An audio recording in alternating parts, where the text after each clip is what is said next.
podcast, radio and stuff.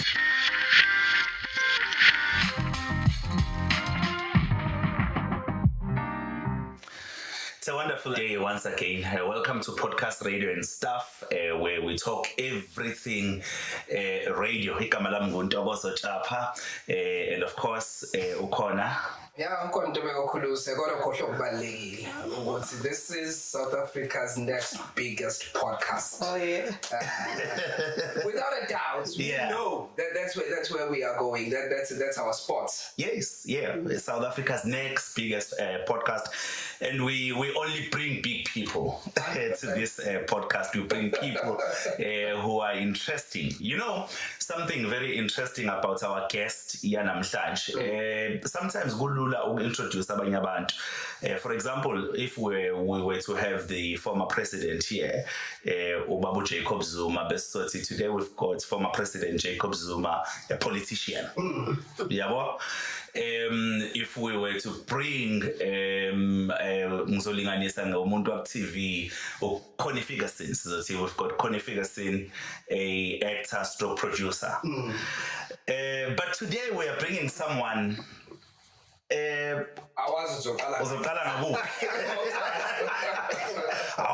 We've got a pastor or a radio presenter, community builder, but we are excited to have Mapule. And the crowd goes wild. We are very, very excited to have Mapule. Yeah. Someone.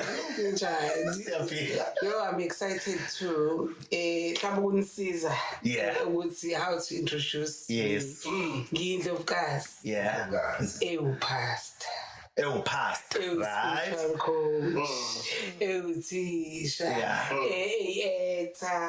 A community builder. So one sentence Indlovukazi. Then Indlovukazi uma uchazwa umama wesizwe. Okay. And Indlovukazi umama wenkosi. So mina ezinzala abantu. Angishadile nenkosi, but mina ngikhiqize as a woman. I have a womb. So abantu bonke babantwana bami. So ngikhiqiza amakhosi, njengoba namakhosi nikhona kwenzeka into ezinhle. So that is why ngumama wesizwe. So yonke into emele yenziwe leader yenziwa yimina. I take full responsibility, and that comes back from the Bible and also from me. Nastarwa sami nje ekuzalweni kwami njengomuntu omnyama. Ukuthi the Bible says, Genesis 1:26, Masakho umuntu abumfanisi wethu, the part it abuse rule and reign. Mina lo angifuni ukuyithatha ngendlela, angifuni ukuthi uchaze ukuthi I am given the authority and power to rule over everything. So I'm taking my position, I'm owning my throne. Usiqala ngokuzivuselela. Beautiful, knowing who you are. Just listening to Indlovukazi, you can tell that we are and the purpose and I think as a band you see a struggle issue was purpose and it sounds like Indlovukazi has found exactly the purpose.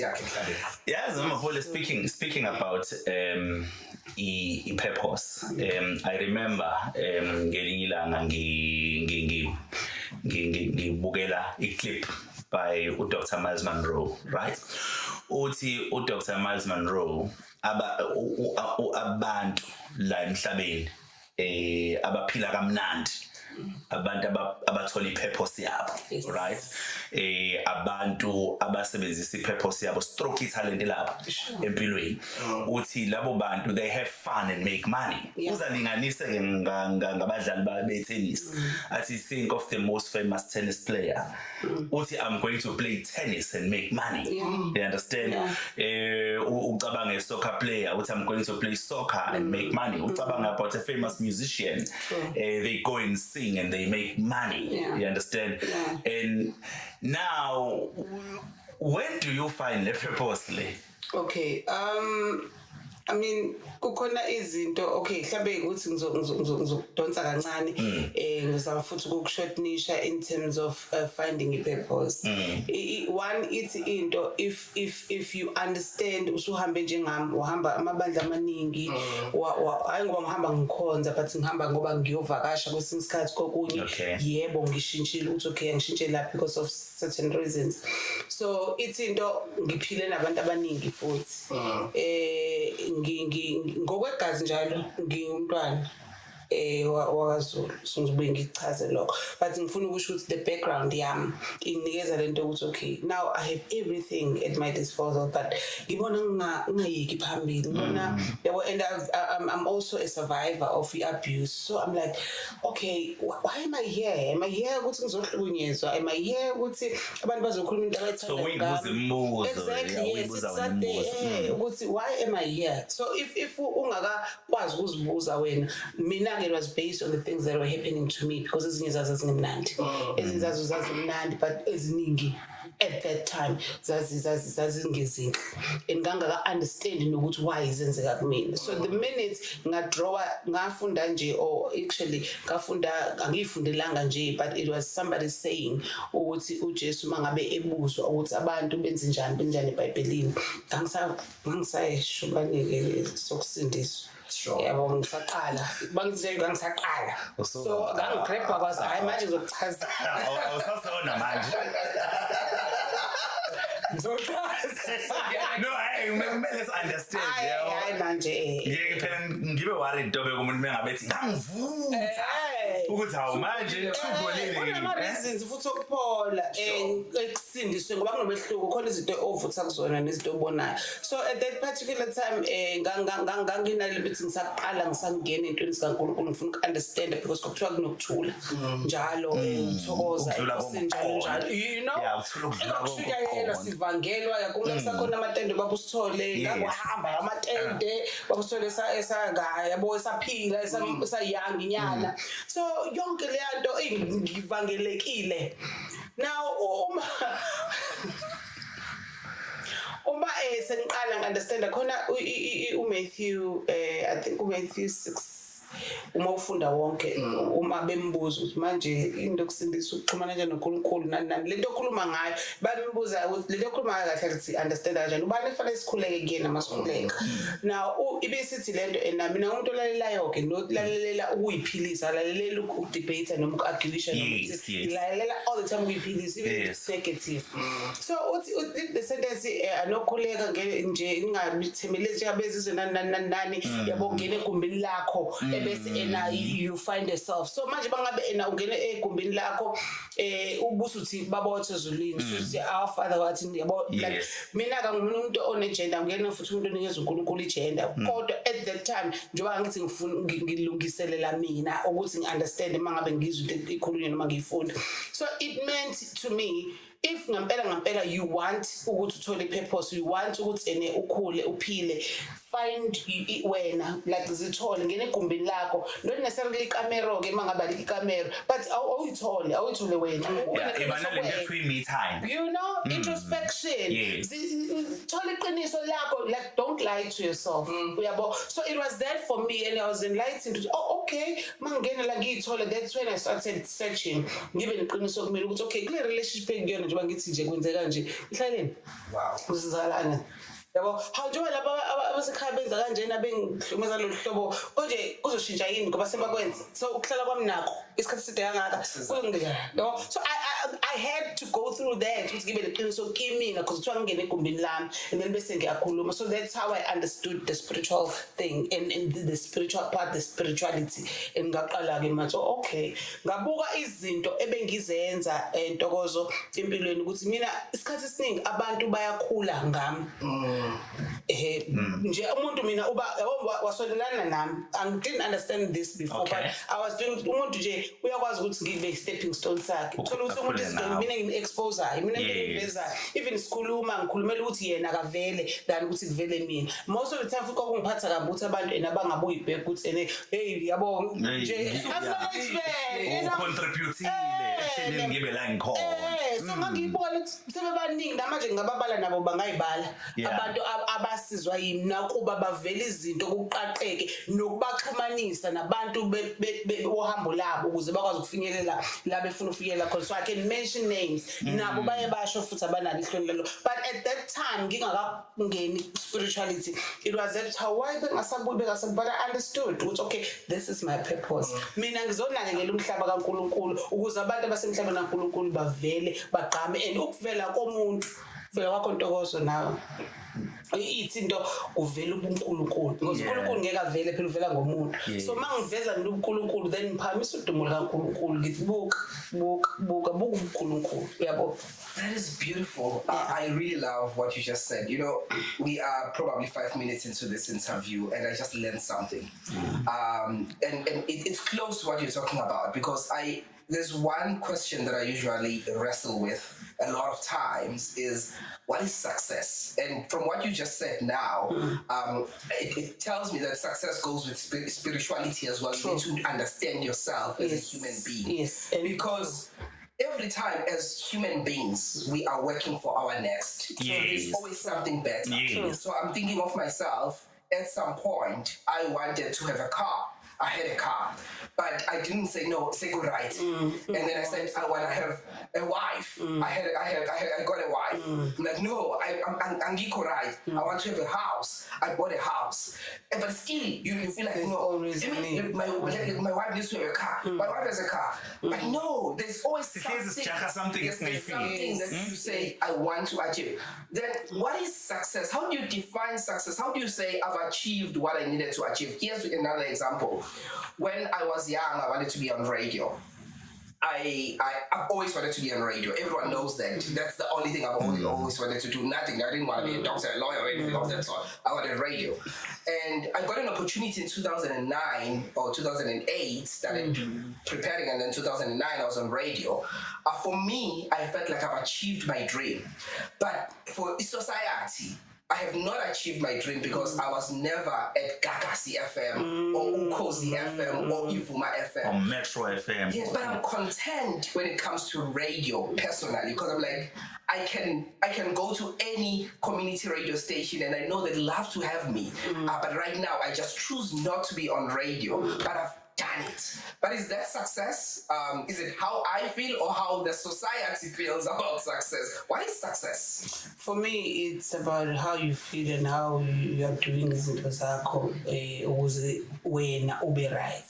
Because it's into uma njengoba ngithi mina ngikususela ekwenzeni ipurpose like ukuthi udalelweni ukhonelana la emhlabeni. So once lezo zinto wazithola, then for me this is Ndlovukazi Mapule. Yeah. It's into I am successful. Mina nje ngi-successful. Yes. Ngoba I've fulfilled, not necessarily fulfilled like as in complete. Yes. But usuku nosuku ngilwela ukuthi lento engidanele ukuyenza ngiyenza. So I've achieved izinto yabo ngoba nawe futhi uqhubeka not necessarily mhlambe sifuna Ntokozo kusuke into ebonakala ukuthi it's a need, you must do it. Yes. And you are capable of doing it and you can. Yes. You need to stop lapho. So usuku nosuku lwela ukuthi lokho phambi kwakhe kufanele ukwenze nokufilayo kugcwele wena kwenze, and that is success. You've done it successfully. Then come yabo ngoba siphilele leyo nto ukuthi like makufanele kuvele ubuNkulunkulu nobukhulu kaNkulunkulu, it's you ozokuveza ngaphandle kokusho but ngokwenza. Wow. You know, when mangiqala ukwazana nawe as uMapule sengikwi radio ngikwaze as uMapule Mchunu. All right. That is all I knew was Mapule Mchunu. And then as I got closer to you, yeah, as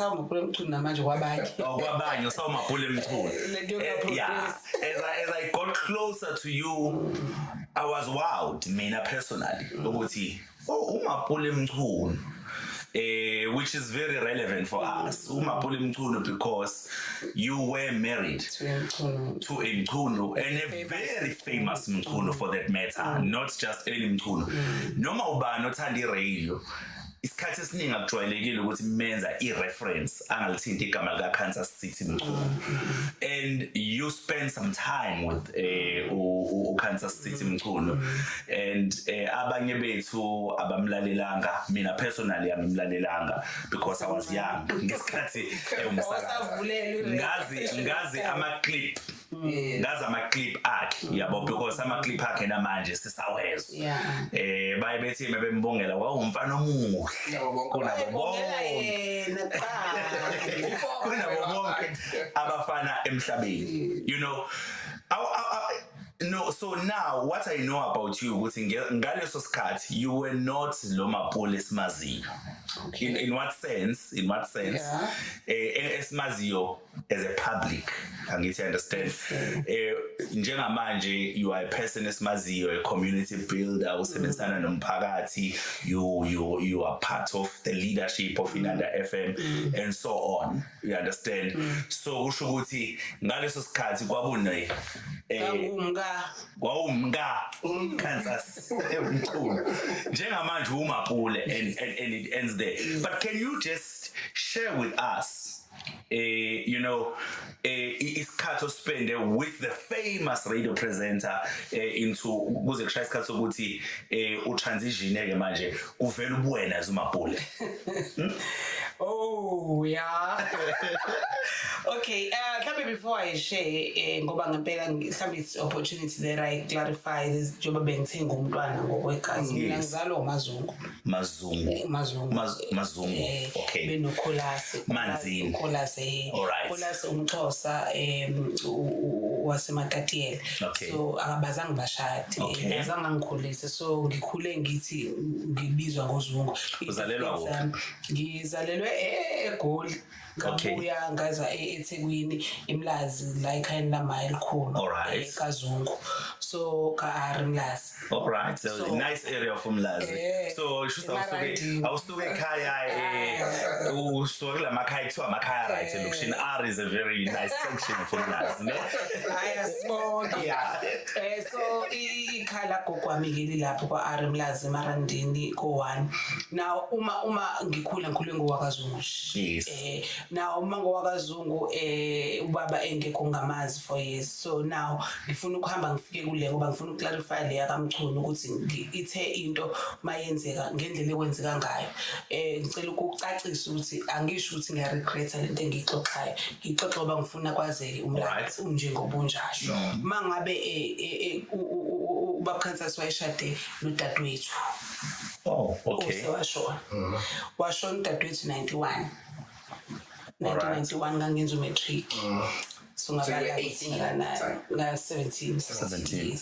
So uma eshona bese kufika lento ukuthi ena uba umchunu uthi akalali because umkhakhe ufuna abuyele emzini wakhe. You understand? So for me it was something that's very strange. So mina ngina kanjani why ukukhuluma mina leyo.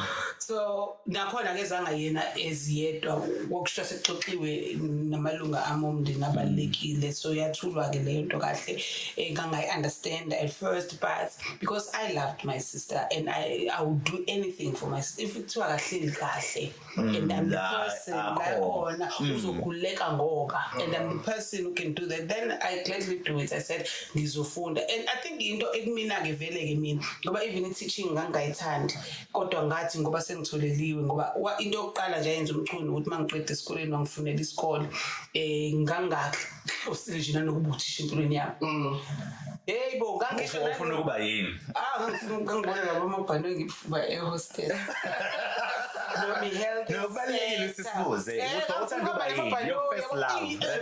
Ufuna mabhano. So namanje mawuse airport ubona labo sisibedonsi ikhwa. Fani kodwa manje ngikwaku ese eqala ngithi manje okuyiform yakhona was. Ngicizela bebathi nasebhanoyini bongathi nje ngifuna nje ukusebenza lapho noma ngibe u-health inspector ebola ngambe ngichecka indawo zi-right yonke lento. So it was my second love.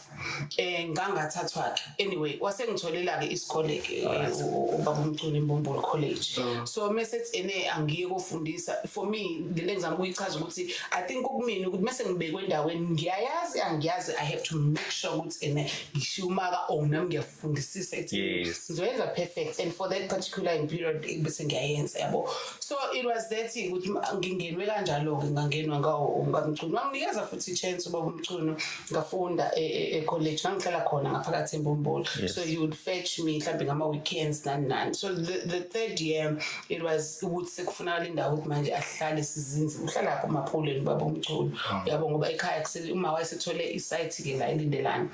So zakhele nayo udaka lakhe lomjondolo ngala ena uMchunu umuzi ulakho kuhlala khona usisi wami babengakabi nawo umuzi kwakuyiflat oQueen. So there was no house or home ekhona ukuthi mhlambe ukuthi mangabe kuthi sengiyagana ngiyongena khona. So third year I think nje wanginikeza ithuba lonke lokuthi ngifocus kuloko engifuna ukufocus khona, because he would always say ma ngifuna ukubona ulapha, because those were his words all the time. Athi ma ngifisa ukuthi yabo, he would share ukuthi ufisa ngami. So wanted ukuthi angishiye ngi-right. I couldn't understand mekusho lokho, because for me it was ukuthi ukhuluma ngokushona.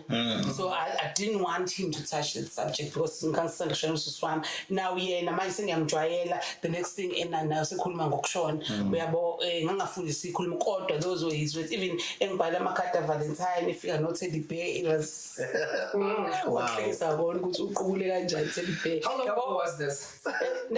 2, 3, 4, 5. So he was a modern man in those days. He was living in 2020. Why not women's conference?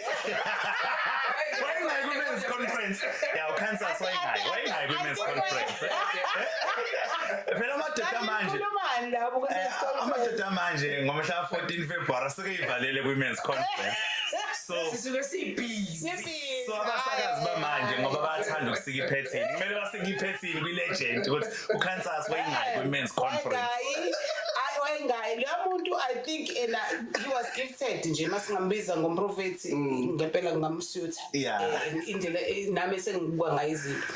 So he would write izinto ukuthi mama ngahamba emhlabeni ungakhali ungithande njengoba bengikuthanda. He would write things that I'm going to leave one day. Those conversations angamnandi. You know angamnandi, but kwesikhathi wangisho yafaka ekhadini uthi yabo kokunye ngibhala incwadi. Hayibo umuntu wenza izinto ezimanga nje uyababa. Like mangabe ngiqeda esikoleni ngaba ngilothi shake ngenxa yakhe, because wayesengithwele isikole wavela wasukela nje ngifuna imbumbulu wangifonela futhi wayemnandi ke ehlekisa yababa.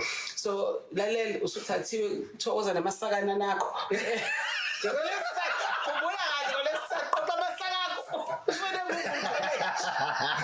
You know, so isikhathi engispende naye for me ngithi bengiyi-university yempilo.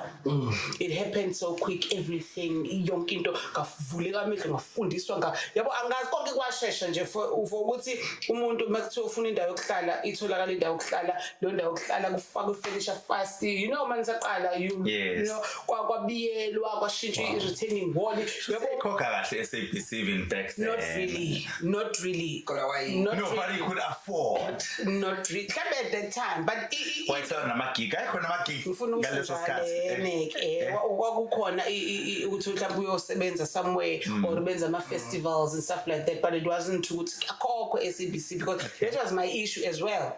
How hayibo uyabo kungahlangani kahle engqondweni yami, but ke babekhokhelwa lokho okwakufanele bevumelane ngakho, babengabarobhi kokwami kodwa kumina ngibuza yabo abathola amagigi kwakusakhona lokho Coca-Cola yonke leyo nto bebezama ukuthi basebenze out there. So he would do that. So into ithi kumina ngangise university yempilo, because ngangimncane kakhulu guys for ukuthi ngaba unkosikazi ngibe umama wengane ezo9 engayizali. Khona ezazindala ngawo uyedwa umdala kunami bese bolingana nami abawu2 abalingana nami bese bonke abanye bese kwabantwana basiswakho kulapha akekho ayimthole uyena usisi wami, but I have abantwana siswami babe2 ababekhuliswa yibona. Now how did it feel? As much as you were young, there was a lot of pressure at home but being, I think you were a glorified wife, being a wife of being a wife of a cancer simkhulu. I remember. No, I think in ngafika ngesikhathi right mina uba Mchunu efuna ukulungisa into zakhe. I do have a book. I wrote everything within life and ukulungisa. So ngamfica ngesikhathi kushuthi kwangangikuyindlobugogela ngisho njalo. Ngoba he was fixing things with God at that time. And indlela angiphatha ngayo, for me today I'm saying he was angikaze ngithola into yokushawa, angikaze ngithola into yokuthi ngafunda kuyena ukuthi awulali nenkinga ekhaya manishadile. He would wake up mhlawumbe kuthiwa khona into ayenzi nami ngayi-understand ngiyingane nami izinto angazazi akazi ngibe ngi-relationship nomuntu wesilisa. For that bengangiphumela esikoleni ngine-relationship wami-ke nama-girls. So mase ngifika la kowesilisa omdala, it was new to me. So there's so much that I learned from him. I don't regret it. Uyo yonke into, because i-university le ngatraineka to be this woman that I am today.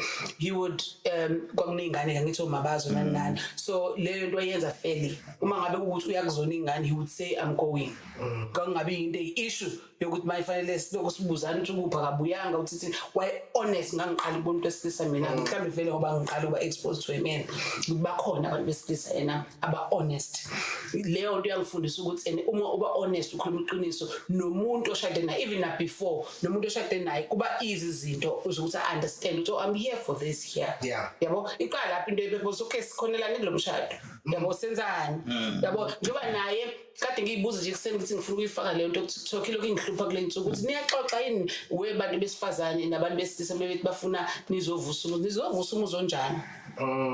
Wangabani unjani lo muntu uhliphike kangakanani wena yivi you know yini wena ingxenye yakho la ngoba phela bakhona amadoda khona nomalume uzolotshelwa omalume la phansi yabo. So yonke lento iyangenza nga-understand ukuthi okay ubaba Mchunu, this is why I'm here ngendlela enza ngayo. Honesty, abantwana yabona ngithi uyazi ukuthi abantwana mangabe ungabazali mhlawumbe ninanazo phela ninake emhlezini protecting ingane zenu komabazo. Hey ingane iyakunyuka mawungayizali. Inyuka futhi nayo ingekho awuthi yakunyuka ngoba nayo isuke expressa lokho esuke express at that time. They would just go to him and say baba sifuna ukuthi athi seniqaleleni ma. Bangabizi ngegama ethi mana ma yabo. So those things zithini engaleni ngeke umbize ngelinye igama. Ngeke ngisho ukuthi u-aunt uzwa ngobani ukuthi u-aunt lo. Akuyemdaqethu lo.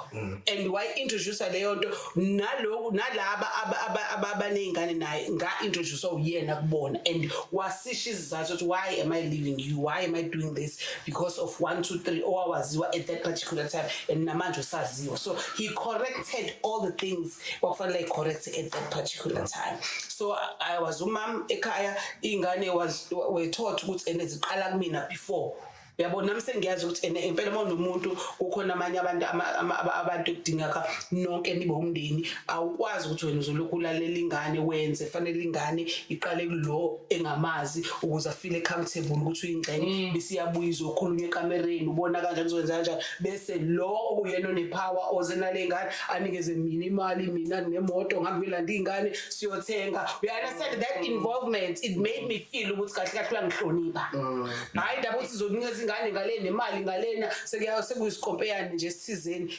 Be straight. So he was very honest. You know, the way the story is interesting, I was going to ask a question. I also have a question.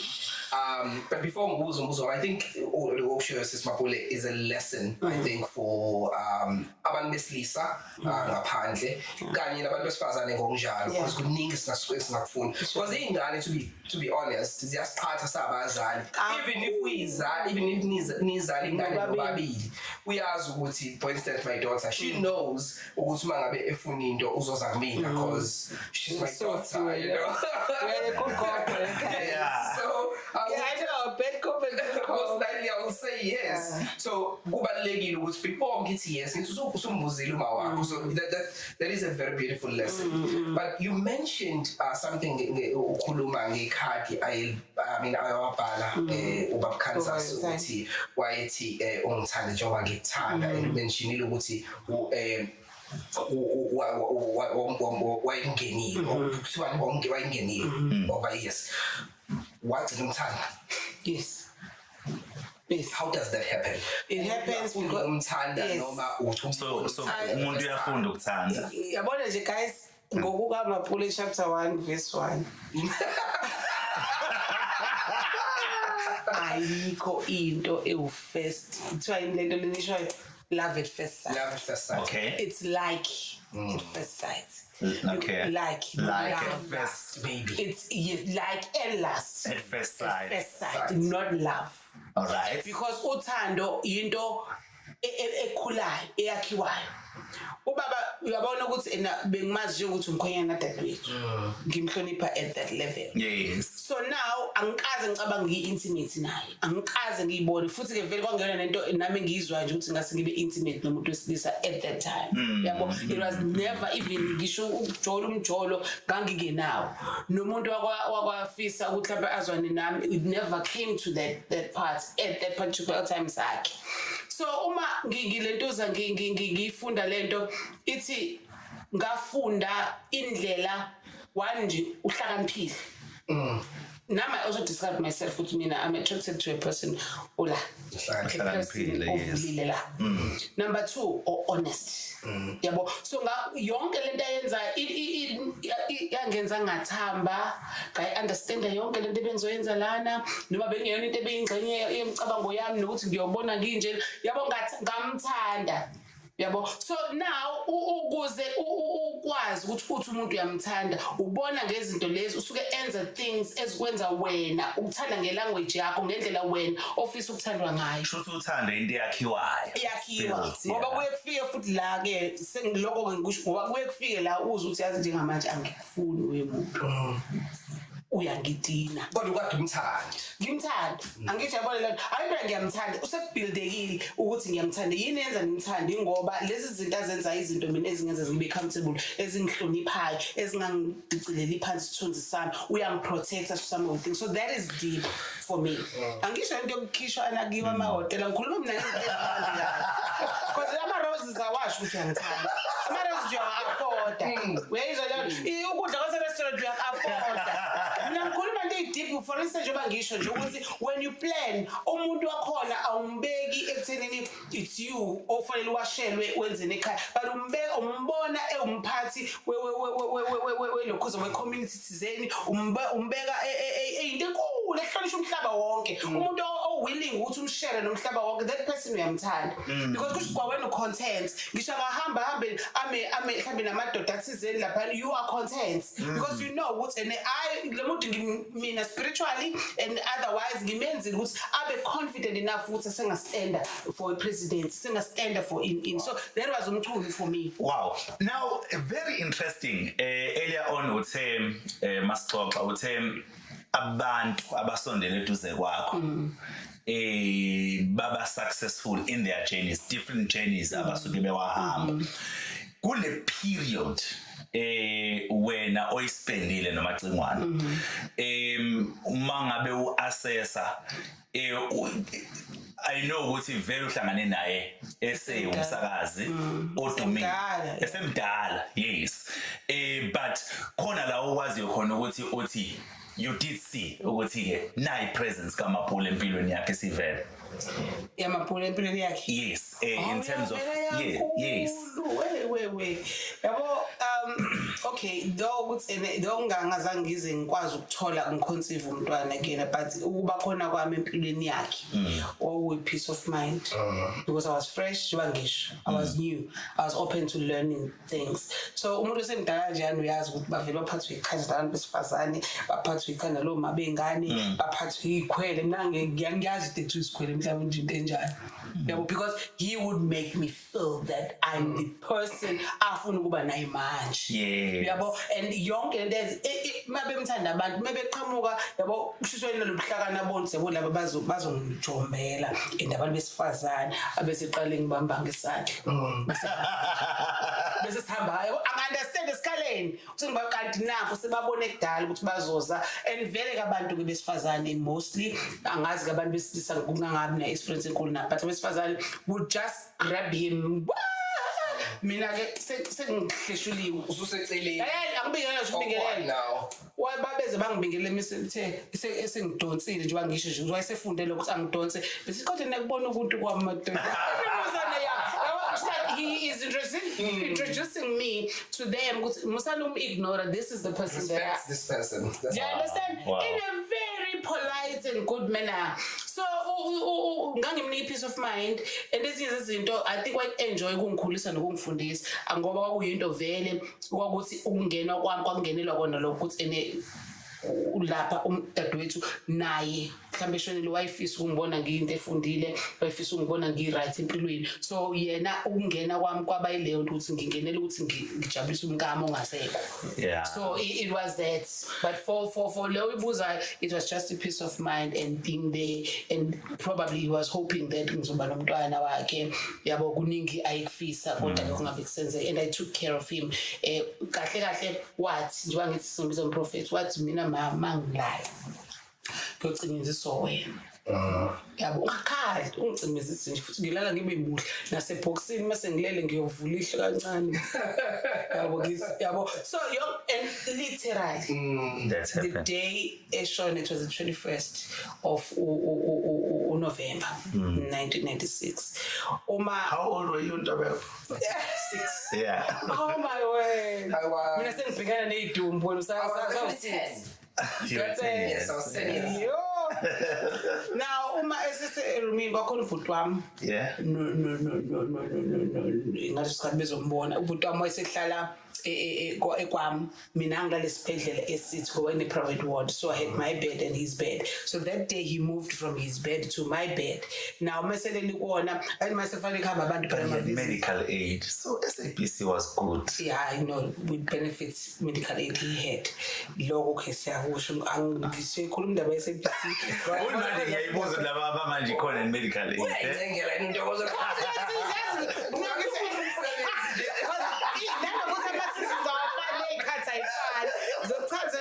no into emnandi ngawo SABC abazange barobha nje wangisho bavumelana bayokhokhela nemali wamkhokhela leyo mali abevumelane abazange bazibamroba so into ke isithi that day when he weselele embedeni bahambe go bullshit ngalesikhathi kwafika istaff angisawuthisha esimbi kwafika istaff ama colleagues ami ezombona kuthiwa ayengabhidi kanje kodwa ikhulumo yokuthi uyahamba ngikuphi ngabashiya ngahamba kufanele ngilanda something ekhaya for yena so loke buza ukuthi bamfihlele nobhuti wami same day lokethene wangixoxela ubhuti wami usole ukuthi ene ube lokethene eyisibari ngifuna ukuhamba bonke ngifuna upotsha angaboni mana yabo angaboni uma yabo shothi ena angithi understand yonke lo language isixoxa after ukuthi kahle uyahamba lo muntu and bese eqeda elakhuza bese ngithi aqala athi bengakafiki nje liftini athi ngimphendule you know when wangamphenduli nje no 2 weeks ulele esibhedlela wayephendukile noma bengiyamsiza kodwa wayekwenza so that day akazange wenze like ngamqukula ngamphendula wabheka ifront wasuza angikaze ngihleke kanje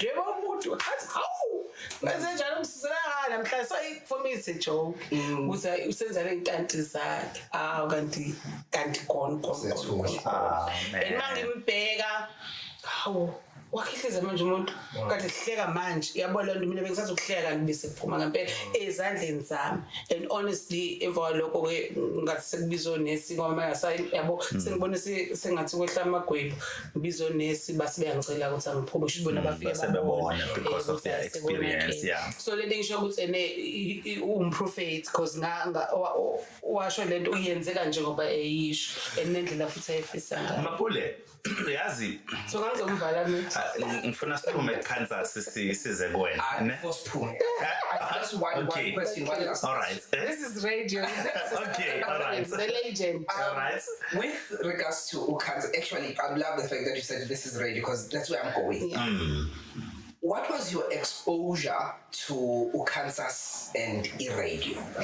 Yini into wayifunda kuyena about radio and kupho wakubona kuyena about radio? What are some of the things ayazenza from preparation, from being on air? What can you tell umsakazi manje obukayo about Kansas and radio? In fact, that's a good question. So I don't know why this is for my country. Anyways, it's a very good question. Yeah. Guys, ngicela ukunitshela babukeli ngintshele nani la e-studio. Yabo one nje siqale ethenini wayesebenza ezo top 20 so I would go with him like ukwazi studio nana mina nje angikazi ngicabanga ngiseradio futhi noma esebenza ngayo lento ethi ngiyafisa yabo but ukuya kwakhe eradweni the way I handle ngakhona umsebenzi wakhe ustart office thatha ama record kwasama record ngiphathi se studio angazi makuvumelekile sebe ngixolela kodwa ngihlala ngeke isahlali here anyway so umahleli la esakaza my off air uzongitshela izinto uthi meciphiza and voluntarily so because angangambuzi ngangithendela ingoma nje yabo so you will tell me the cue button athene ilokhuzi button lokhohlela mawufuna ukhohlela uciphiza cha nangeke ngafundisa ngayo sayizolala simplifying it and understanding it understand funa ukhohlela kanti kahle sengiyazi okay sengithola sengisemsanje type u cue button yami and then two yabona umculo engalali ingaplananga ukuthi enizokwenza kusasa nangisenzeni and waye uchecka umusic ubaba umculo ngiyangizwa okwesithathu ubaba umculo would involve me as a young person ingane understanding the music that is played ngaleso sikhathi some of the songs we were playlisting them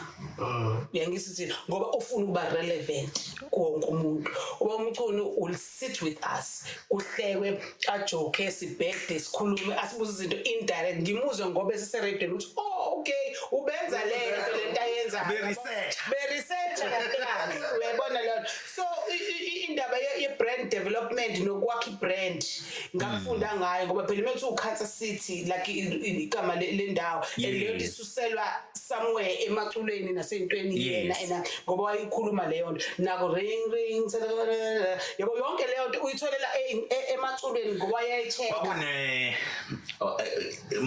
Mormon technical choir yayizwa leyo nto all is well namanje abasakazi medlala leyo ngoma they would refer to Kansas Saints yes so Kansas City Mchunu so kwayiloko kwangavilanga nje kwayisukela so ngifuna ukuthi when it comes to your brand uma ufuna ngempela ukwaziwa ngento ethizeni awuveli usukele nje uyayilinka ngandlela thizeni and also you do your research abantu manje sebengena e-studio for the sake of ukukhuluma they do not do research will know ukuthi what is this as umsakazi in your own right I think awugcizelele kule yokungena nje studio nje ushaya ngezandla ungene lokuyishayela ngezandla uzosakaza ukuthi yabona phutheliwe uyazwakala uzothi enena and you want like akwazi utimer yabo umculo would listen to a song emotweni ashama drums athi 2 yabo I couldn't understand but yena kusho counter ukuthi ngangisengiyicabanga manje ngoba sengiredweni uthi kusho count uthi okay mayiqeda la ngiyangena la mina yabo yabo njalo inako ukubala kanjalo in the car so yonke into mesefika lapha yana uyazi okay idlala this ama-beats angaka before mina ngikhuluma la kusuke sekuyi bad kind of thing and then angikwazi ukukhuluma voice angikwazi ukuthi kuyinqamula fanele ngiyazi idlala isikhathi singanani ukuze isikhathi sami engikalelwe sona i-hot clock angazi ngoba befundisiwe yini ngoba angiyazi ngempela kodwa wayishaya lento eyisimanga kwangabhori kwakhe ingoma mayidlale wawuyizwa ukuthi njani no promote abaculi indlela abapromote ngayo yonke leyo it was for me it was something else so if abantu manje emsakazweni before you tuninga emphasize you do not get into the studio without the prep so does it matter ukuthi usakaza uhlelo lasebusuku nokusakaza lasemini luphi olwasebusuku line audience yalo because bakhona abantu abasebenza ebusuku bakhona abantu abaqashayo bakhona make that person nanokuthi usakazela umuntu awuvela ufayele ehleleni usakazela abantu umlaleli yayizona usakazela umuntu so even from your planning utarget that person ngoba yonke njengoba ngithiwa spiritual yababa ngathi prophet yonke into ayikhuluma uthothi umuntu usevele yabo masengene yena because of the things and ubaba umchunu wengayo isonto lakaza linyathelo isontweni mina ngimazi For making some of us not feel bad. Kube ngathi manje isonto it's a thing kanti into ingaphakathi. Yezona sonta yebo kodwa into ebalekile ukuthi akuhamba umuntu okholwayo esontweni. Are you not the leader of a church? I am, but I always discourage ukuthi So how are you gonna feel now? Mina as your member ngithi mina I know ngisayibambe ekhaya ngithandaze ekhaya. Angithi mawusho njalo mina I understand uma uyimember yami.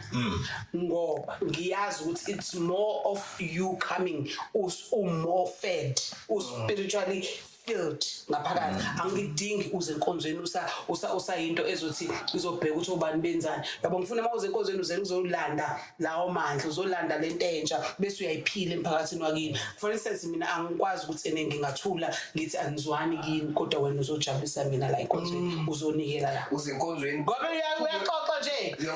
Uzophinda ngikutshela ukuthi yenze njani uphinde futhi. So I wouldn't mind ngingangeza mangabe kuukuthi abakabikho kwagcwalisa. Manje mangabe iverse lithi kuwumkhubo omusha wabangcwele ukuhlanganyela waba ngcwele waba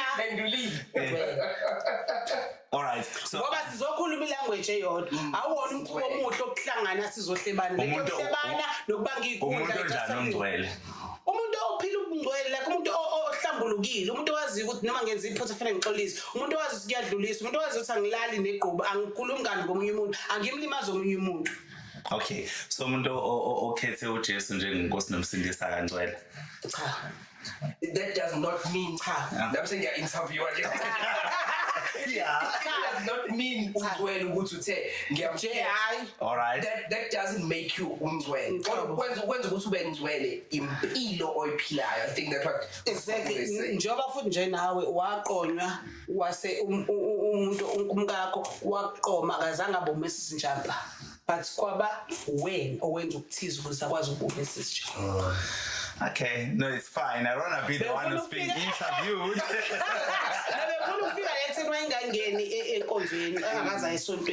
Kodwa indlela ayikholwa ngayo for me today I understand it ukuthi for me ukuthi ngiyongena hlangana nabazalwane ngikwazi ukuhlangana nabazalwane ngisa broken. Yeah, no, I get you. Angibe broken mangabe ngiya lapha angiyele ukuthi ngiyolanda amandla ukuthi ngikwazi ukuhila ngibandishe not ukuthi ngiphinde futhi ngiyo add this brokenness bese ngikhuluma ngabantu kambi ngiyo break abantu lapha enkonzweni. Now you are in radio in your own right as Indlovukazi. Now ngifuna ukubuza la wena. Okay, mina ngiqale ukwazi usakaza kwiNanda FM before Inanda FM ukwasakaza nini? Imbokodo FM. Isakamakhosi ingakabi Christian radio. Ingakabi Christian radio. Okay. Wawenza lo phuhlelo kwiMbokodo FM ingakabi Christian radio. 9 to 12. All right. Women's magazine. Women's magazine. All right. So ukuthi uzungene eradweni ikhona inspiration that you drew from Macingwane noma kwase kufike kusikhathi nje self realization. It was the things that, as I said, the things that happened to me. Ingenze ngathola ipurpose yami ngathola izinto eziningi kufanele ngizenze. For instance, I wanted to speak to young women widowed. I wanted to share with them. After attending the school, the University of Kansas City. Isn't that? So much happened afterwards. And I was young for the thing, man. Very young. Indaba ukuthi nje mina ngiqala ukuzwa ukuthi khona abantu ababangifa lo muntu eseshonile kade ephila bethule. Angiyazi leyo. So there was a lot of contestation that happened. Lots, and also ukuthi abantu basangazi kade ngiphila nomculo. Sineyithombe shadile. Comes Westma ukuthi awubanga naye ingane naye lo muntu. Hayke.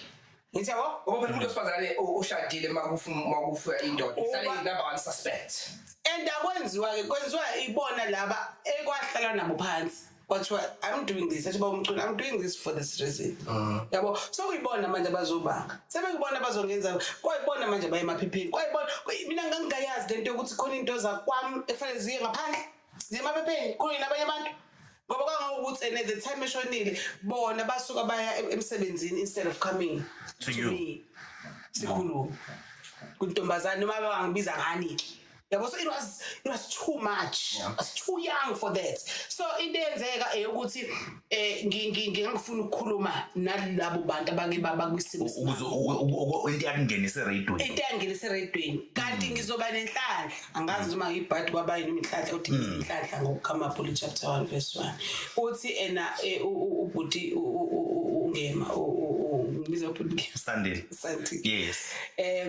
Ngithi saqala futhi akusheshanga ngathi ngoba une radio ngenhlanhla nje kulula was supposed to him kanti une radio ngicela nje kusamuni ngo15 minutes ukukhuluma nabesifazana abancane ihlukumezekile mina angikholwa ukuthi ngiyayifuna lento ukuthi yenze ngomunye umuntu yabo ngisisa sami angifiseli mina ukuthi yenze lento yenze kumina so 15 minutes that's all I'm asking for kanti kuzoba ne reshuffling basuke SP ngobaye kaMakhoti ngomusa kaNkulunkulu nepurpose ngangithelwe yona uzongilanda ngibiza ngangolo 15 minutes kanti ngizofika ngithola ukuthi hayibo ngingasakazi njengoba ngisho into engakaze ngiyenze mangene kuyona mina ngifundela uJuly futhi ngihleli nabantu abenzisisayo hayi njalo khona ukuthi egroupini esinayo abangani our friends were saying the exact same thing about bakaniki into mina mangafuni ukungibona ngiphumelela manginithi ngoba wathola ithuzo lenza so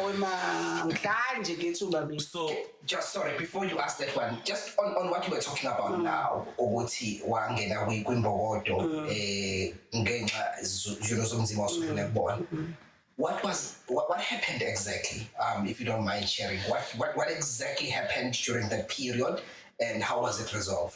Ile ngisho nje ukuthi angiyazi indaba ukuthi abantu bazongihlukumeza kanti kukhululiwe nabo before baba Mchunu wayihlukanisa yena wathi this is what I want and then when uzo contesta leyo into umnikazi wayo ayiphili so kubangwa kwezinto so baba Mchunu wayinomuzi I would think that's no muzi phela nomuzi yes wakha uthengile okay njengoba ngisho siqale ekuthenini ngicela ngayijombileyo ukuthi before ahambe emhlabeni wahlukanisa wakhuluma njengoba ngisho nami nje awuthola ipurpose yami empilweni yakhe it was for ukuthi alungise into zakhe walungisa kwa clean everybody knew okay ukuthi even uma empilweni yakhe ashade naye exactly akekho wayengazi sekayi officer nje ungazi uyayibona la so uma esehambile the very same people bazokwenza kanje bazobanga bazothi bona bebeshadiwe bona bekunjanjani bona banezingane bona this bona that so ebuhlungu kakhulu yokuthi I was never ready for ukuthi into zami private because Baba Mchunu we kept things like ekhaya we solved things ekhaya everything that he did azangayise emaphepheni ukuthi manje hayi sengiyaye it was at home so mase kuzoqhamuka kakhulu izinto nje nanokuprotecta ke igama nje wangithi Baba Mchunu namanje like I respected him that much ukuthi ena sengavele ngilidwebe nje nezinto akufanele ngizisho emaphepheni that time angizange ngizisho ngoba ngihlonipha igama lakhe ngihlonipha isithunzi sakhe so lokho abakwenza kumina kwakuyinto engingayazi singayenza kanjani it was uncalled for yiloko kubanga nokukhuluma into eyamanga bawaqamba amanga kakhulu emaphepheni and ngebhadi lama ngikwazi ukuyikhuluma futhi lento ngoba izokwehlisa isithunzi sami angisene ndaba ke napha nokuthi on the day engcwatshwa it was ukuthi ngase ngibona abantu esebemasa emalentuzeni ngisho baplace ilaba ibona laba abacontestayo ngibona sephethe indishi bamukela umnikelo nani so into yakufanele ize kaMchunu izoduduza endapha ngibona nje ngidlula ngemoto sesiphuma semanjani and now you have to focus I have to focus on phela ngishonele nakazi ngangazanga nalana ke futhi konke engiyaziyo nanokuthi udume kangakanani loba mina ngazi ukuduma kwakhe ngikwaze ngalesikhathi ngiphila naleminyakana nje empilweni nayo na after ukanti bekangaka so ngangazelanga leyo nto ngangisukeliwe mina so mase kuzokuba khona abantu abazojekisa ubona babehlalele lento or babeplana kwasekuqaleni baze bathandane nayo bashade nayo babe nengane kwawingenxa yemali kodwa sebenzamile konke I mean ngoba uthe izinto zakho ayilungisile is it safe to assume ukuthi bahluleka lokho ababekuzama bahluleka abakwazi ukuthatha kwemali ngoba ngangenangani so imali would be withdrawn as imali ukuthi ingane esikoleni imali esikoleni so nami ngangi-act engathi angazi ushona ingane so okuhle ngakwenza ukuthi sibe ne joint legal person. Okay. Kanti ngiyazilimaza ngokuba ne-joint legal person because bona they will go and request izinto zokuthi ney'ngane esikoleni. Okay, So alright. mase kufanele iwindwe up i-estate. Kanjani? Iphuma, yeah. Kwenze njani? Kwayikhathi ngithola ukuthi ingoba. So I said, okay, ngoba my mother-in-law loved me that much. Wathi mntanami wena ubaba Mchunu lo wakho ukunikeza isinkonke kwaphucwa umuntu sona. That was a teaching. Focus on that. Wazi awuzelanga imali eyidumbo. Ekhuluma ingane yakhe. Because it was that much. Noma couldn't get anything uma umzala wami. Yeah. Omzalile wawevuka naye. Ubaba Mchunu mexoxa ngayo ukuthi wayedayisani ukuze akwazi ukuphila. So those things, it was sad. It was too much. Yabo kodwa ke wakwazi uma ukuthi angibuyise ngayibuyisa. So babili safocasa ekutheleni we building our lives manje away from lo msindo sawuyeka benza into abayithandayo ngendlela abathanda ngayo until uma wazi washona naye uma omunye abantu engathi ngiqeda ukumgeza ebusuku kwadlula emhlabeni ngawas fulfilled ukuthi nami ngikwazile ukuseva that purpose to my mother-in-law wadlula emhlabeni. Kanti nje umgeza ethi ngiyolala. Now I understand. Thanks for sharing. Now I understand Indlovukazi ukuthi iqhamuka kuphi. You know, sometimes we see isizwe umuntu ebizwa ngegama elithile singa understand. We understand. Quick ukuthi Yeah, now I fully understand. Yeah, now I fully understand. And now sengiyabuka ukuthi then you were on Imbokodo walenza lolu hlelo elali one of the main purposes yokuthi libe khona was ukuvula ingqondo zabantu besifazane who are young. And angikubale ngakwenza ke sihamba singena imizi yabantu baningi njengoba ngisho baningi abantu manje masithoba bakleliswa la bakutshela ukuthi how impacted their lives. Yeah, ukuthi bavuleke ingqondo. Nokuthi physically sibalekelile nje siyothandaza, siyokhuluma nabo, siyababiza kuma events and stuff like that. So, then after Mbokodo you became part of Inanda FM. Yes. After noma ukhona la udlule khona. Ngisebenzile ukhona nje empilweni ngawo. Noma ungabashiya ke labo ongafuna ukubasho, okay, it's fine. Then vele ucabanga ukuthi fanele ngixoxe usizi lwami ukuthi lapha kanjani. Asibayeke. It was something ethi ngila kwiMbokodo and then I get to work with these people and then I got to work with these people and then Inanda ke yasiyangilentos. Okay. Yasiyangicela ngegalelo lapho. Wasufika Inanda FM. Right, Inanda FM, you are not just umsakazi, you are part of the leadership there. Remember when I was at Inanda, I think you were responsible for marketing, am I correct? I am, still am. Yeah, still. Yes, yento engaqashela yona. Inanda FM. Was in marketing manager. Kodwa futhi nasemoyeni siyasabuza. Isikhathi eside. Angithi lento ke ukuthi kwahamba kwaqale uSlee. Lee angisazi kodwa khona umsazi wahamba ngo-1912. Lee Hadeb. I think so. Yeah, because wahamba all of a sudden. Yes. Kwasithiwa ngene uba vele into yami. Alright. Ungayibamba ke ngoba ngihlala. Wayishaya. Space. Yeah. So while I was there, there was this change kwakufanele yenzeke. So I introduced into ethi kumphathi I think indlela ama Sundays ama radio efana ngakhona abasakwazi ukuhlukanisa. Can we differ? You know, senze ukuhlukile. Can we educate people for ukuthi bakwazi ukuba ama better congregants abantu abakholwa? Can we educate them because i-radio njalo sibanikeza information abangayazi. Inform you, educate. Dig deep with history so that they will know the decisions that they're making. Ukuthi mina ngithanda ukusonda la, mina ngithanda ukuba umKristu, mina ngithanda ukuba uShembe nana. Can we do something that will make people bahlangane ba understand noma i-choice yami kuya kwi-Christianity kodwa umuntu osihlanganisa or into ehlanganisa yini awavuma ke uyaqala indaba kaAslimseni. Yeah, and then I remember you brought in ngiqala kumlalela ngamuzwa kwenu uNdabeni. Ngaqala ngoThabo.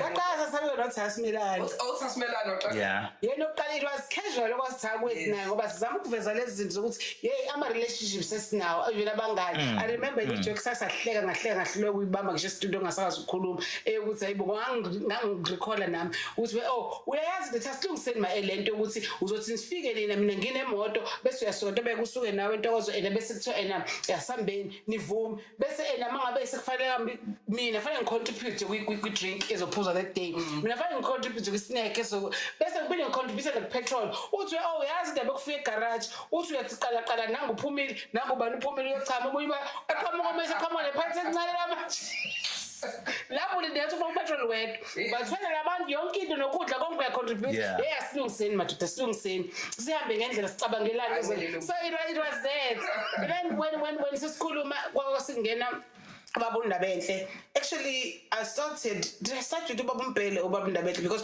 babundaba was radio nakhona enza kodwa ishow yamaSulumane eNtathakusa because islot seNanda FM abafundisi babeka eNtathakusa mhlambe 5 to 6 yabo or 4 to bani so ngaleso sikhathi engimlalele lo baba will speak my heart elandi history beyond 200 years wamaZulu so ngiseyibo ngathi mina come la awungichazela ngoba sengifuna nokuchazeleka ngoba ngangingenayo umuntu oyisulumane would explain le yankolo ukuthi hlukanaphi indaba sazondana kangaka sabonana ngathi abantu bakhonzithi wayinela ndabenhle la research and speaking udaba ubuka izinto umuntu ophilayo you understand like umuntu ophilayo understandayo like streetwise so let's talk about you ukuthi njengoba uletha bonke laba bantu you are a leader a spiritual leader sichazele ngaleyo part as a spiritual leader are you a pastor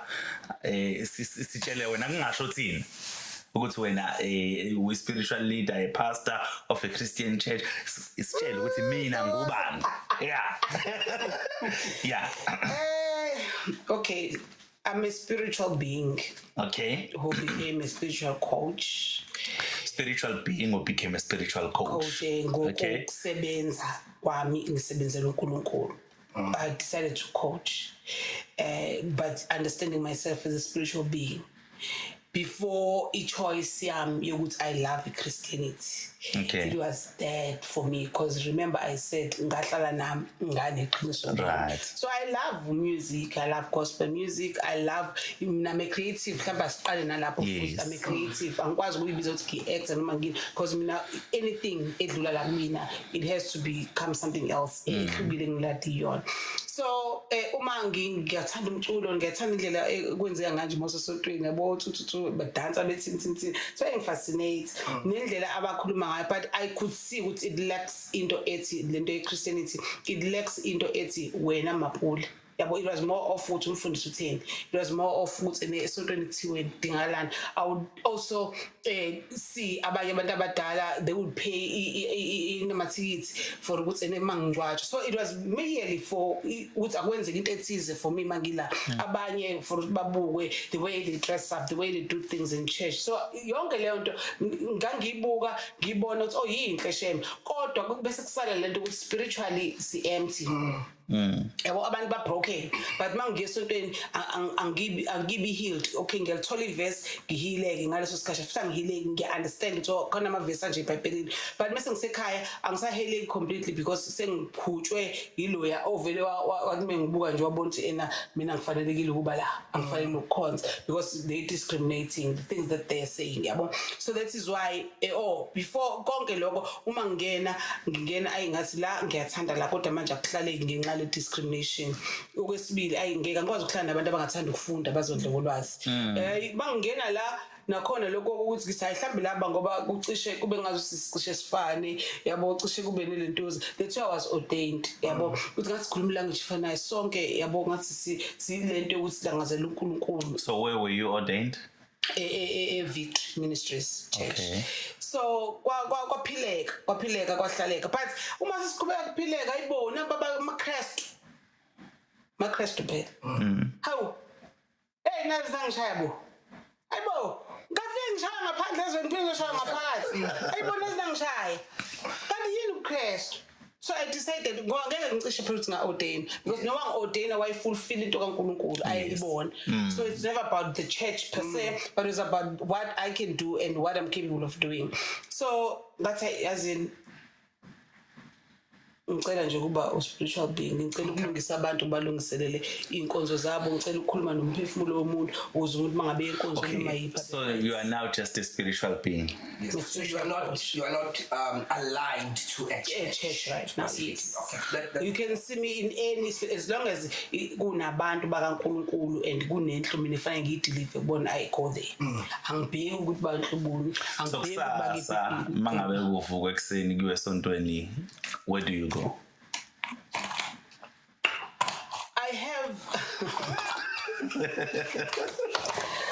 have Obaba Dube, I have Obaba Mkhize, I have Obaba Mama, I have Uma Usiphumelele, I have abantu aba understand impilo kwile level, so I would go there ngibone so uyakhetha ukuthi namhlanje ngizanga kuphi umoya uyakhona bese kuthi laba ekade because khona aba engathi ngiyi-Christian religion kwase kuba nalomsindo wabakhona ngendlela benza ngayo eyangiphoqa ukuthi ngaphoqwa ukuthi ngiphume nje kuphela endabeni yenkonzo. So kwakhona laba bathi thina sizwe wena okay, imfundiso zabo right ukuthi siliphi isonto but sifuna ukufunda.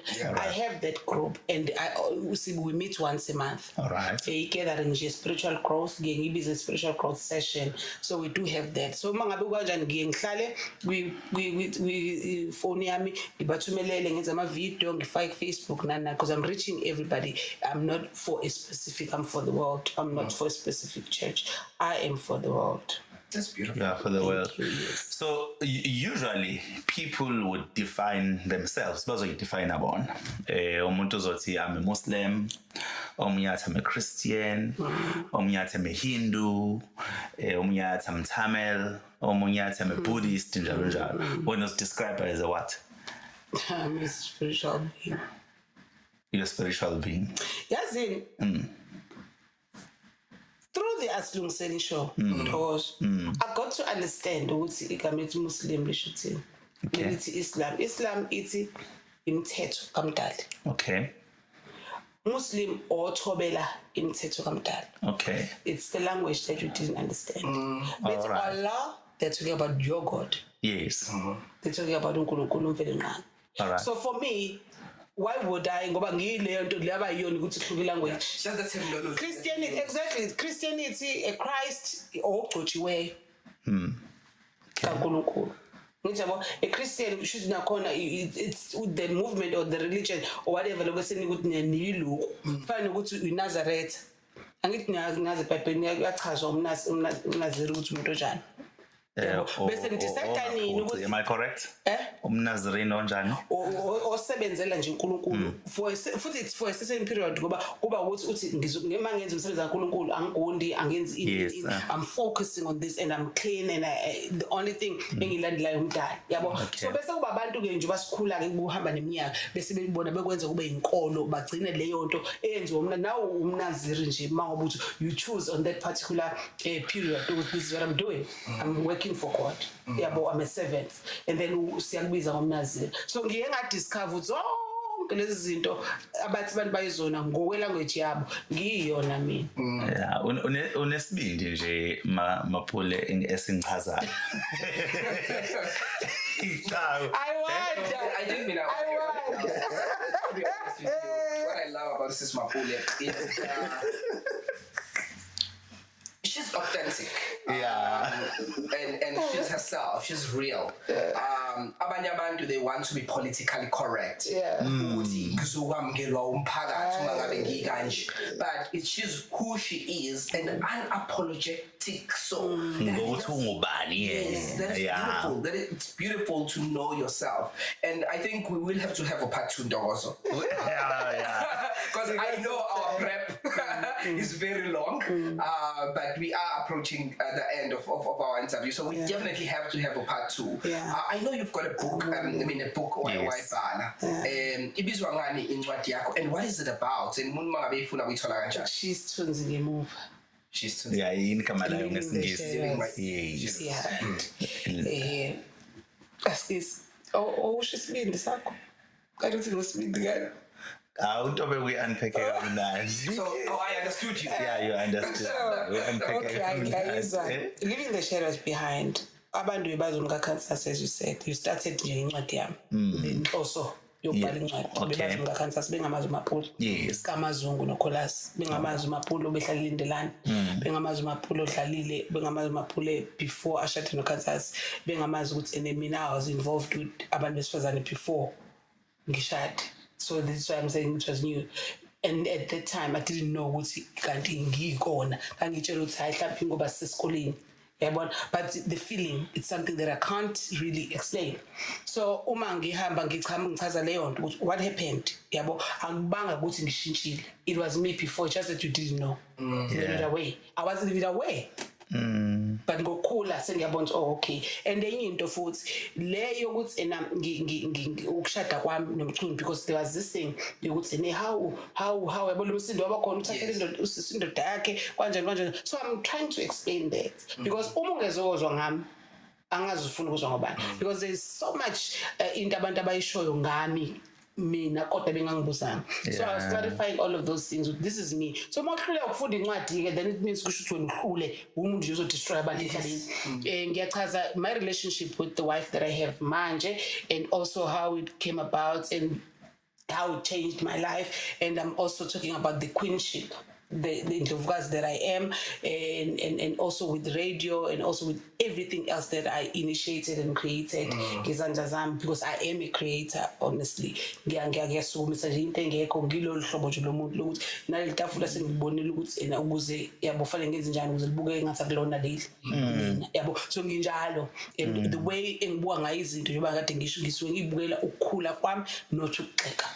Wow. I don't like umuntu obuka ukuagiwisha obukela ukuthi angiphikise eqinisweni lami. Ngiyalamukela iqiniso lomuntu even ekhaya. Nayo into engibengicela ukisho ngoba mhlawumbe ngizongibuza ukuvala kwami ukuthi uma usikwi relationship it's either bazali imfowenu nomkakho noma indoda yakho, into ebalulekile engicela ukuthi uyenze, never ever uma kune argument or kune conflict ebese wena ugijima ekuthenini yini ekudinayo kulento. Leyo nto yabasela yenza umuntu abone engahloniphekile, because uma ngikutshela ukuthi kungiphatha kambi lokho, you don't have to feel it. Listen to me ukuthi mina kungiphatha kambi, therefore stop it. Uma uyangihlonipha, uhlonipha uNkulunkulu, umuntu wakhiwe ngomfanisa kaNkulunkulu. So it means awuhloniphi kaNkulunkulu wena, ngizohlala nawe ungamhloniphi ungamazisi uNkulunkulu. Mina okwami I fear God more than anything. Angifuni qamba. So these things ezingiconfuse endleleni, ukuthi amaKristu athi awasifuni, basiganda ngamatshe sizinja sithi mina ingitshele into lethi nomsaba uNkulunkulu kahle makhuluma leyo. So there's so much that is happening around there engenze ngakhula ngabona uma ngizoba yimina ngizophila impilo yabantu ugcina ngisangana. You mentioned, Sis Mapule, ukuthi you have a wife whom I love dearly. Is that the reason you left the church? Did a lot happen around that? No, it's not the reason. The reason I left church is hypocrisy. Okay. But does it include that or it doesn't include that? I mean, changing from the law engaqala kubona, yes, it included that, because ngangimlahle phela asengimthathile Nkosi yami. Ngiyamthanda bakithi. Azomlahleka bani? So mangabe isonto libona ukuthi lona mina angiyena ongaba nabo, it's okay, but mina I think I've achieved a lot with this person that I enginayo manje okudlula okwaku before. Angithi yabona lento. So kusho ukuthi lokho na manje ungithathe from the level kaMchunu. Let the office Mchunu ufulfilla yona. Yeah. Yes. That's it. Wow. Yeah, we have a lot to unpack ngelinye ilanga kumele singene kule abazalwane sithule. But before we let you go, you also have your own podcast. We want you to talk to us about that officially before we officially close. Thank you. I think maybe besides the podcast and everything else maybe you are busy with. Yes. You know, busy ngayo. Okay. Mina ngibhizi ngokuthi uthulisa umphakathi nokufulfill intando kaNkulunkulu ngami. Ithi intando kaNkulunkulu ngomuntu emhlabeni ngena uzobusa yonke into like ngicreatele wena. Nginakekelele yona. Ikhulise. Make sure ukuthi akuvele kushiswe nje noma kanjani amadoda wachami ehlahleni nasotshanini, protect them, teach them, educate them. Umuntu angakhali ngobukhona bakho. So yonke lento kumina ihleli kumina ngiyijoka ukuthi fanele ngiyenze until I die, because if ngikwenza then uNkulunkulu uyavela uyaqhama. Nezinto uNkulunkulu mina ngenzela zona, mina ngisuke ngabreak but ngisuke ngiveza uNkulunkulu ukuthi uma wenza kanje izinto ezinhle zenzeka kuwena. So ngibhizi kakhulukazi nesigodlo seNdlovukazi, the Queen's Palace, where we are empowering each other and okusha ke esikwenzile ukuvula enye wing yokufighter the GBVF, because it doesn't stop. We are increasing all the time. So we're coming up with ways of how we can stop that. How can we draw the victims as Obama survivors like us? We tell them kanjalo so sibhizi ngale nto. That is why usubona South Africa yonke siqoka amaphinifa, because indaba yephinifa ihambisana namandla ephinifa. Umuntu esifazane megqoka iphinifa nawe nje yini noma wakho uyazi wayenzani. Akekho nje umuntu ongakuhlambisela ukuthi mase egqoka iphinifa kwenzwani. Kuyasetshenzwa kuzokwenza spring cleaning nani. So that is what we focusing on. And then bese kuzoba iKZN Women Authors Forum. Sihleli namhlanje siwazi umlando. Asazi nani ukuthi sizalo ubani abazali ubani abazali ubani. Umlando wethu ugcina udocument abantu bangaphandle abawudocumenta ngendlela efunwa yibona. Exactly. And into yakantshapha bese documentwe umuntu wakantshapha sengizothatha ukuthi mina ngowakazungu sengizofanele kube kanjalo kanti nawe kini kunemkhuba yakhona edinga ukuthi isizukulwane siyazi. Sisidideka nje sithathe izinto zangaphandle ngoba ekhaya kekho wabeka ukuthi umkhuba wala ekhaya ivumelana nemoya la ekhaya ithini. So it's not documented. We don't even know naloko aphaswa kuyena naye wayikhethele ukuthi ena akhethe okunye ngale kwashiya kwasala kwayilento eyibhidani solid ekhaya. So sifuna ukubuyisa ekhaya ubumbano, reconstructing families ngokudocument izinto ekubalekisa idocument manje kulungile mongasakwazi ukuthi kodwa lokho kwazi make sure ukuthi izukulwane siyakwazi. So I'm busy with that and I'm raising abantu besifazane ababhalayo. Ngifuna ababhale, ngifuna babone ukubaleka ukubhala nokushutha izithombe, keep those things for future generation. And then bese kuzoba the Unique magazine online. The Unique is also for specifically to educate the homophobes. The mothers abalahla ingane zabo beyizalile ngoba bethene ngoba zigay abayizala ngentenji. So yonke leyo nto fanele siqale masuthi intenji wena ke kahle kahle uyini wena uzokhipha ngoba phela iphume wena not unless sakaphuma ngawena. Ngihlangane nobabili obeko nomkakho nakhipha umuntu njengami kwenzekeni. Why fanele kube mina ngiyichazayo mina ngingayichazeli ukwenzakalani. So those are the things siyakwazi nokuphika amafruits aso. Siyakwazi yini ukuthi ngoba amafruits this is a mango tree nabo mango abakhiqizo uwena. Uzothi manje ngoba usuphansi sangwazi. So we're trying to educate and create conversations around that. Because is it fair now for you as a basic cover as a human being?